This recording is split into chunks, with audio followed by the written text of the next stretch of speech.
Good day, everyone. I'm presenting our project on behalf of our group. I'm trying to explain the concept of our method in a basic format. If you find it interesting, I recommend you read the details in our full paper. First, I'd like to explain the conventional simulation process that usually happens in the design. Normally, we use the computational simulations during the design in many different ways. A very basic approach is to run a simulation after the design to show its performance without providing any feedback for its improvement. In another approach, the simulation process can be repeated many times to evaluate the design performance step by step. In this try and error process, on each step the designer tries to adjust the design based on his personal understanding from the simulation results. In a more advanced process, after running the initial simulation, the collected data are required to be analyzed to extract better results from the changes in the variables for the next stages. Again, this process can be repeated many times. Lots of simulations are required to be run, and after the comparison of the achieved results, the most practical design would be selected. This approach might be an efficient one for the quick and one-dimensional analysis, which are dealt with the evaluation of the limited parameters on the design.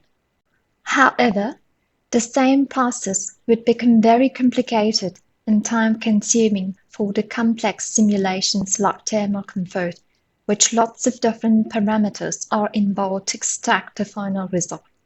CFD, solar radiation analysis, and energy modeling are just some samples among all the required computational simulations for the outdoor thermal assessments. For these kinds of complicated simulations, we need to reconsider the process.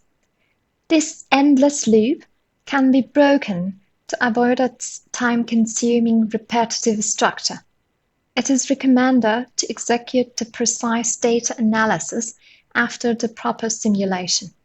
This data mining determines the appropriate strategies for the design to deliver some guidelines for its development. This approach can't be done by any kind of black box software. It's required to record and assess the different variables before and after the simulation in the separate matrices to create a database for the post-processing state. So the variables in the simulation process should be accessible to the data mining method. Sometimes one analytical process can be done before execution of the simulation in a complex 3D context, same as the analysis of a shoebox for the daylight. Simply, it means to extract the design guidelines from the basic simulation before running a complex one. In the case of the outdoor comfort, very simplified thermal comfort simulation like the open field scenario is suggested by employing the local weather data. Then we can visualize the derived data to define the comfort level in different time of the year based on the valid criteria like UTCI. This diagram shows the annual UTCI heat map of the Abu Dhabi, which is the context of the proposed project. Even the simple open field simulation has a lot of different variables to be recorded for the post-processing stages. Although the final result can be limited to comfort or discomfort, there are many variables in the background like solar radiation, atmospheric radiation, and ground long-wave radiation, etc., that need to be recorded as a series of data for later stages. At the same time that the parameters are recorded for the post-processing, we define some what-if scenarios to understand the efficiency level of the different design stages. For example, by evaluation of the open field, we assess the efficiency of the usage of an ideal canopy over the site. This assessment shows the maximum decrease of the UTCI by 9 degrees, but the canopy has a negative impact on the absence of the sun, which indicates the sky cooling effect. So using a movable canopy has been suggested as an efficient strategy that can reflect the solar radiation during the day and allows the sky cooling during the night. To generalize this process into the contextual analysis, all the variables for each point of the site should be recorded during the simulation in a way to be accessible for the post-processing data. In the provided example, we can see that the derived data from the simulation of the outdoor thermal comfort can be visualized in different ways to observe the comfort percentage or the heat stress percentage in the different periods. However, these are only the limited outcomes from a very complicated process that make it almost impossible to understand the relation between the final result and the effective parameters. But the presented method has the potential to highlight the effective parameters and calculate the efficiency level of the different strategies in all the points of the site.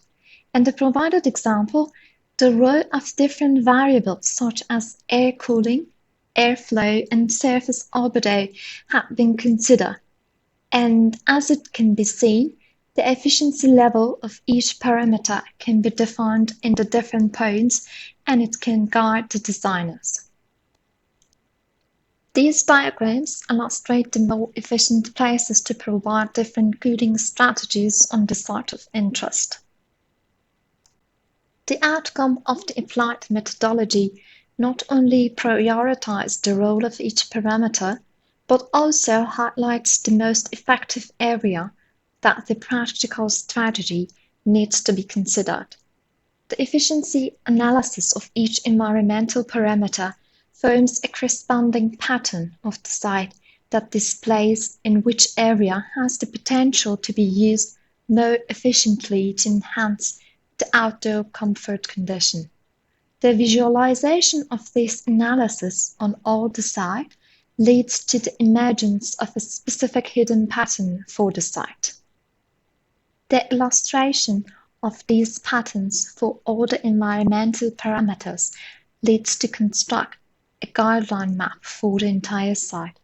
As a result, this map provides a platform for the designer to define the practical design strategy in each area of the site that correlates with the derived pattern. In other words, the subsequent design decisions can be made in a way to maximize the beneficence of the created pattern of the efficiency of the environmental parameters. Thanks for listening. I hope you enjoyed it, and please let us know if you have any questions or comments.